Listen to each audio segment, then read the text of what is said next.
Hello there, and today we'll be covering the top 10 GeoGuessr tips for Germany. So, if you've got these big, massive mountains and hills, there is a very high chance that you are facing the Alps, which is found in the more southern part of Germany. My next tip is checking for certain vegetation, and one very good example is looking for conifers, especially in very large groups. And here we have a very good example of that. We've also got some very close up here. And the best place to find these are pretty much in the eastern end of Germany. So generally go more towards the Polish border in the east side, but you can also find it a bit further south down here too. So don't always think it's northern, but it's pretty damn common in the northeast. When you come across thick cylinder shaped poles, you are most likely going to be in the east side of Germany. It has been found in several different regions, so definitely keep that in mind. If you come across vineyards, I highly recommend going mostly towards the southwest of Germany, which you can see around here. There isn't too much coverage at the moment, so maybe they'll become more common over time, but I'll quickly share an image of the map where the vineyards are, because you can get them in different places in Germany, just not as often. The same case can be said with any vegetation, including the conifers, but like before, it's just a general rule of thumb. It's just the main area you're more likely to find them, rather than them being 100% guaranteed. For the fifth tip, we are looking at architecture, and more specifically, we're looking at these Plattenbau blocks, and I apologize if I pronounced this wrong, but these type of blocks you're most likely going to find in the east side of Germany, especially around Berlin, around here, but you can also get it a bit further west in Schwerin. I'm sorry if I pronounced that wrong, but generally it's more towards the east side of Germany. There are quite a few regions that do have it, but you can kind of rule out the west, you can kind of rule out the south, you kind of really narrow it down just by looking at these Plattenbaus. Also, it could be worth checking the pavement as well. More towards the east, you tend to get more poor quality pavement that's cracked or just not well looked after. That tends to be more towards the east side of Germany. Feel free to correct me in the comments if it's excessive anywhere else, but generally if you see poor quality roads, definitely lean more towards the east side, like with these Plattenbaus. Okay, let's move on to the next tip, which is more looking towards what are the buildings made out of. And here we've got a lot of brick buildings, and this is most common in northern Germany, and I can quickly show you whereabouts in northern Germany you can get it. It is very common around the northwest towards the Dutch border, but you can also get it further up here,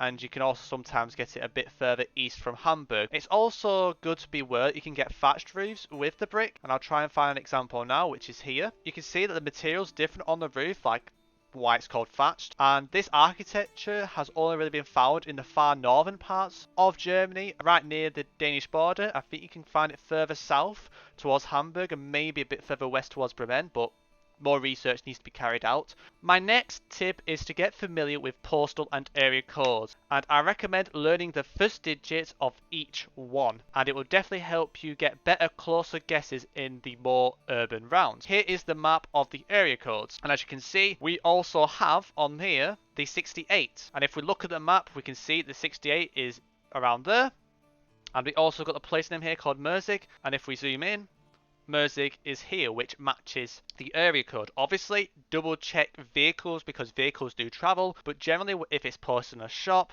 or on a building, it tends to be more reliable. It can still be misleading. In my opinion, you should use it, especially if the surroundings adds up to it as well. Also, it's very important to get familiar with postal codes. It's slightly different to the area codes, but in this example they're quite similar. So if you see here, we've got a 66, and on our postal codes map that's on the screen, you can see the 66 is around Merzig area as well. Moving back to the northwest part of Germany, it is also very common to come across dikes and canals in that area, like the Netherlands of course, and you also have these brick buildings which also correlate to it, so that's also a good confidence boost to go the northwest of Germany. Be aware that it can go a bit further east towards Bremen, maybe Hamburg, and I guess this could also have some kind of similar floodplain kind of vibe. so definitely be cautious of that, but generally you go around this area in Germany towards the northwest. For the next tip, it is important to be aware that Germany has a lot of neighbouring countries, and because they have neighbouring countries, you tend to get a lot of bilingualism on their signs, especially around the borders. And here we have an example of one near the Czech and Polish border, but we have this L with this marker through it that should be distinctive to Poland in most instances, but this is a good clue. If you see it in Germany, you're probably not far from Poland. And also we have these S and C with these accents that you should not really get in German. These accents can also help you work out maybe you are near Czech border as well. And if we go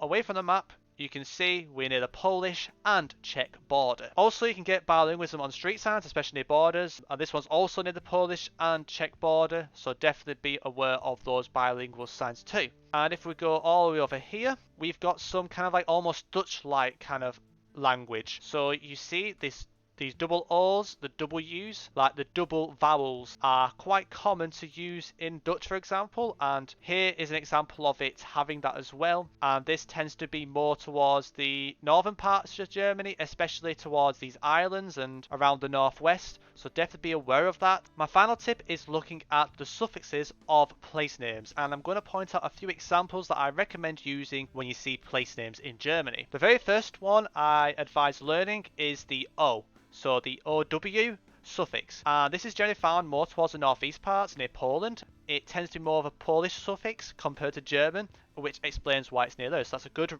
way of remembering it. We also have a similar situation with it, where it's also more towards the east side of Germany. It's also worth learning Ach, and I'm sorry if I pronounced that wrong. You can see the clear north and south divide, and it appears to be more common towards the south half of Germany. It's also worth learning Weiler, or I'm sorry if I pronounced this wrong, but this is found more towards the southwest of Germany, and it pretty much excludes a lot of Germany, so that one's also definitely worth learning. And you've also got up, which tends to be more towards the northwest or far north Germany. And you've also got which is also more towards the northwest side of Germany as well. Of course, these aren't 100% givens. You also got some rare examples like Ciel, which is also more northwest. You've also got Siefen, which is also this small patch here. And you've also got Leben, which is quite central Germany. There are loads of examples that are on here that you can learn your own time. Before we call the video, I want to say a big thanks to Wolf Trekker for giving me a lot of help with some of these clues, especially the architecture and the language tips. Also, definitely keep an eye out on Plonk It. I am pretty sure they will be doing some research, and people on there are doing their research as well. So definitely join Plonk It. I'll link that in the description too. And of course, definitely check out the meta research section to keep up to date with the German findings. Thank you,